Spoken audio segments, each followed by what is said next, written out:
at this time, this is unprecedented that a DEA agent working for the U.S. government would be kidnapped and tortured.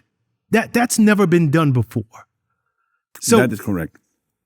Who made the decision? Okay, this is no longer an interrogation. This guy's a liability. We got to take him out.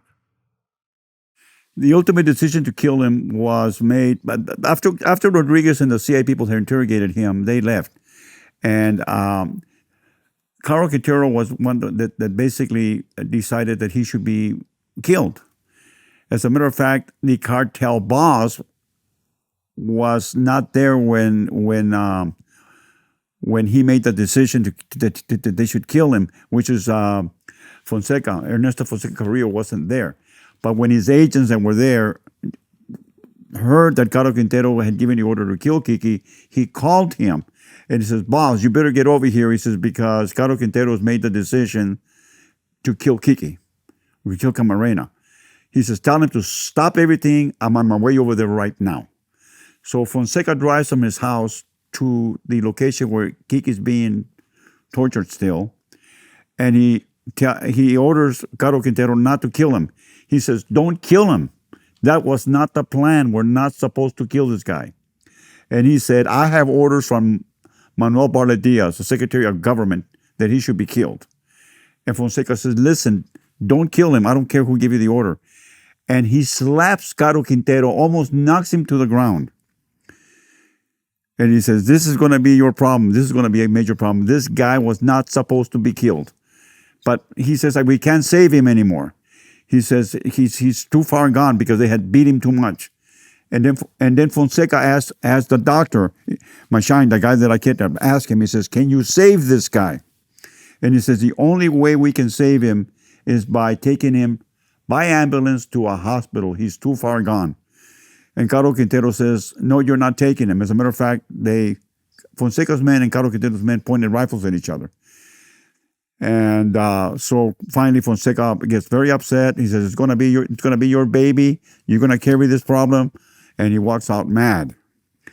That is a fact. That's what went down. I have 3 witnesses that were there that have told us that. Okay, just for the sake of clarity in this story, because you're mentioning a lot of people, Caro Quintero, you have heads of cartels, CIA, DFS, all in the same room while this DEA agent was getting kidnapped, tortured, and killed, all working together? Yes, sir. I gotta ask, for somebody like you, as this story is unraveling, you've been on the side of fighting crime for the better part of your life.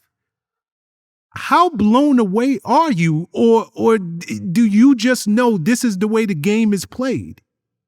You know, I was very blown away, and I really got blown away because a lot of people don't know that I recruited a CIA operative and made him my informant.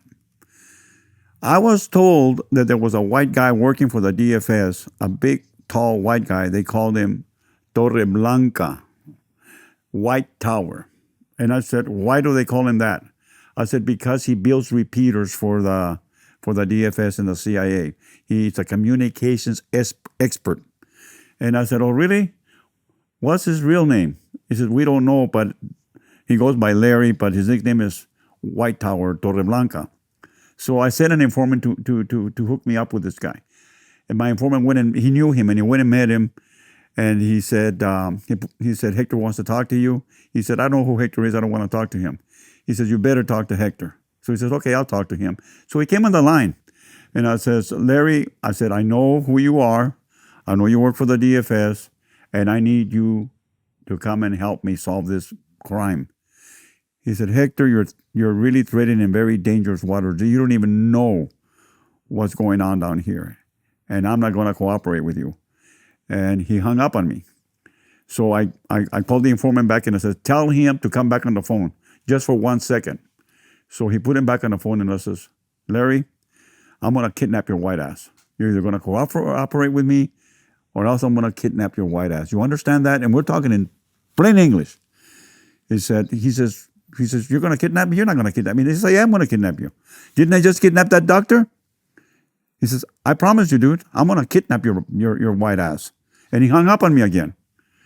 And then 3 days later, he calls me back and he said, hey, he said, you're really going to kidnap me, aren't you? And I said, yes, I am. I said, you know a lot. You work for the DFS, dude. Come on. So he said, okay, I'll come. Send a plane to come get me. But I don't want nobody to know that I'm coming. Please. I'm going to demand this of you, that nobody knows that I'm going to come to LA to talk to you. So he came in. And so we sit down in a hotel room. And he says, Hector, you don't even know what you got here. He says, we killed Camarena. And I looked at him and I says, what do you mean we killed Camarena? Maybe you killed Camarena. I didn't kill Camarena, dude. He said, you don't get it, dude? I mean, we, the U.S. government. I said, what are you talking about? I said, who do you think I work for, dude? How do you think any white guy can just walk in and get a job with the DFS? I'm a CIA operative, dude. I said, what? I work for the CIA. I says, now I've become a double agent. I'm going to get my own agency. He says, here's what's going on. He says, we're involved in Rancho Veracruz. I set up the towers over there. I met Barry Seal down there, very famous CIA pilot. He was bringing in tons of cocaine, flying them in. I was the one that set up the communication towers at the ranch so that the people at the ranch could communicate, communicate with the planes coming in from South America. I was there 3 months. He said, he's told me, and I met Colonel Steele, and I met Joe Petraeus, and some of our guys that are training the Contras there. We are, he said, basically funding this war with drug monies. And Camarena just basically stumbled into it and said he was going to investigate the Veracruz ranch, and that's what cost him his life. And I'll tell you something, Shawn. What I'm telling you, Larry Harrison and I testified before U.S. Congress. Was this conversation recorded? Yes, sir.